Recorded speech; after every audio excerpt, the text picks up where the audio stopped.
적어도 이 10계명만큼은 하나님께서 직접 기록하신 것, 이것을 지금 우리에게 알려주고 있다는 것입니다. 출애굽기 20장에서 이야기하고 있는 10계명은 윤리적인 계명을 이야기하고 있다면 출애굽기 34장에서 이야기하고 있는 이 10계명은 이스라엘 백성들이 어떠한 모습으로 제사를 드려야 하는가, 그것을 지금 알려주고 있기 때문에 그렇습니다.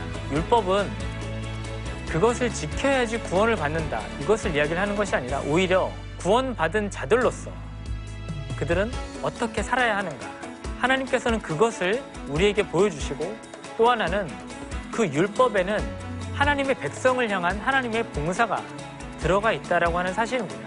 이 율법에 대해서 올바로 이해하게 되면 구약에 있는 다른 성경들, 그것을 이해하는 데 굉장히 풍성해질 것 같습니다.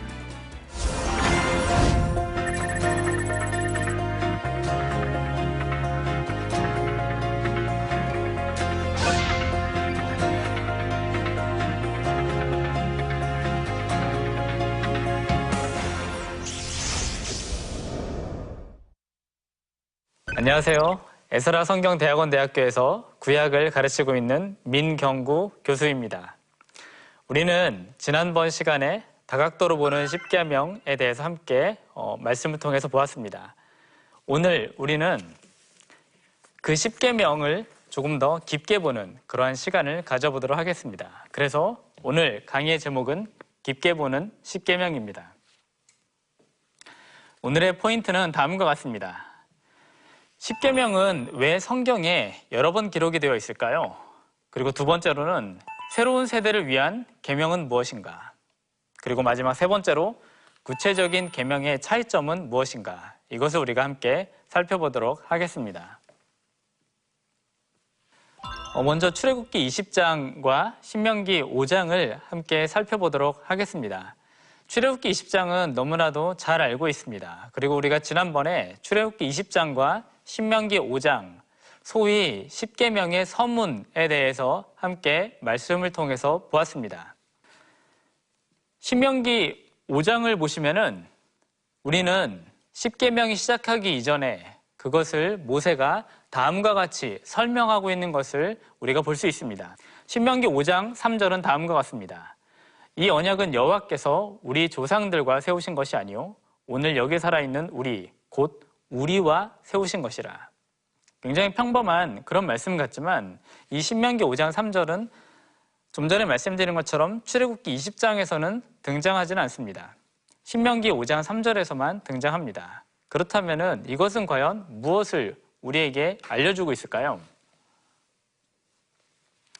여기에서 우리가 좀 주목해서 보아야 할 것은 다음과 같습니다. 첫 번째는 우리 조상들과 세운 것이 아니다라는 것입니다. 굉장히 좀 생소하면서도 좀 놀라운 말씀인 것 같습니다. 우리는 분명히 신명기 5장에 등장하고 있는 십계명이 출애굽기 20장과 굉장히 유사하다고 하는 것을 잘 알고 있습니다. 마치 과거 세대와 지금 현 세대를 분리시키고 있는 그런 작업을 바로 이 신명기 5장 3절이 하고 있는 것을 우리가 여기에서 간파할 수 있습니다. 두 번째는 오늘 여기 살아있는 우리, 곧 우리와 세우신 것이다. 바로 이렇게 설명하고 있다는 점입니다. 신명기 5장은 이스라엘 사람들이 하나님과 언약을 맺고 있는 것, 그것으로 시작하고 있습니다. 여기 있는 바로 이 말씀, 조상들과 세운 것이 아니라 오늘 여기 있는 우리와 세운 것이다 라고 하는 것은 이 약속이 혹은 이 말씀이 바로 오늘 우리를 위한 말씀이다 라는 것입니다. 그래서 모세는 바로 이 말씀을 통해서 십계명이 혹은 성경이라고 하는 것 혹은 말씀이라고 하는 것이 과거에 주어졌던 그 시대 사람들에게 한정되는 것이 아니라 바로 모세가 지금 선포하고 있는, 그리고 모세의 이야기를 듣고 있는 그 사람들을 위한 것이다. 바로 이것을 우리에게 알려주고 있습니다. 굉장히 길게 설명을 드렸는데요. 이것을 한마디로 요약해서 말씀을 드리면 언약의 현재화다라고 하는 것입니다.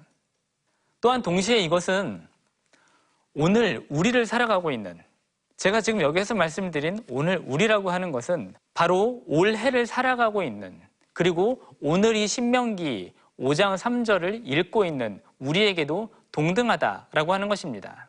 그래서 마찬가지로 신명기 이 말씀을 읽고 있는 것, 이것은 모세 시대를 뛰어넘어서 오늘날 우리에게도 영향력이 있는 것입니다. 자, 그래서 출애굽기에 나타난 십계명과 신명기 십계명, 이것의 차이점을 설명을 드리면요, 출애굽기 20장에 기록된 십계명은 출애굽을 이제 막 한 사람들, 1세대를 위해서 주어진 계명이다 라고 하면은, 신명기 십계명은 과거와는 마치 새로운 것처럼 등장을 하고 있지만 사실 내용에 있어서 크게 새롭다라기보다는 그것을 현재화시키고 있는 것, 하나님의 말씀을 현재화시키고 있고 하나님과 언약을 동참화시키고 있는 것, 그것을 우리가 여기에서 확인할 수 있습니다. 자, 그렇다면 계명을 하나하나 좀 들어가 보도록 하겠습니다. 지난주에 다각도로 보는 이 십계명을 통해서 십계명이 하나가 아니라 여러 가지가 있다고 말씀을 드렸는데요. 이번 시간에는 조금 더 그것을 구체적으로, 그러면은 어떤 부분에서 차이가 있을까? 마치 성경에서는 같은 것을 두 번 기록하고 있는 것처럼 보이고 있지만 그 중에서 명백하게 차이가 나타나는 것이 있습니다. 그것을 함께 좀 살펴보도록 하겠습니다.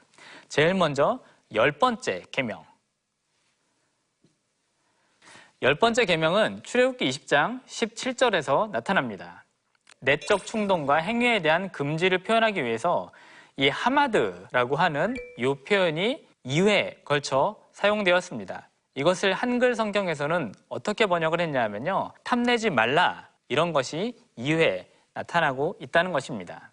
신명기에서는 첫 번째 탐내지 말라라고 하는 것에 대해서는 하마드라고 하는 동사가 등장을 한다면은 두 번째에서는 아바라고 하는 이런 동사가 등장을 합니다. 그러니까 이것만 보더라도 문자적으로는 약간 차이가 있다는 것을 여러분이 확인하실 수 있습니다. 자, 그런데 내용적으로 그렇다면 어떤 차이가 있을까요? 출애굽기 20장과 신명기 5장에 기록된 10번째 계명을 한번 비교를 해보도록 하겠습니다.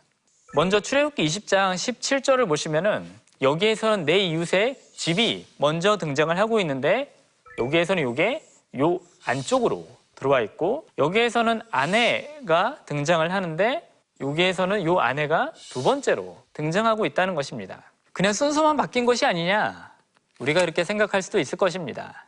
하지만 이것은 순서만 바뀐 것을 의미하는 것이 아닙니다.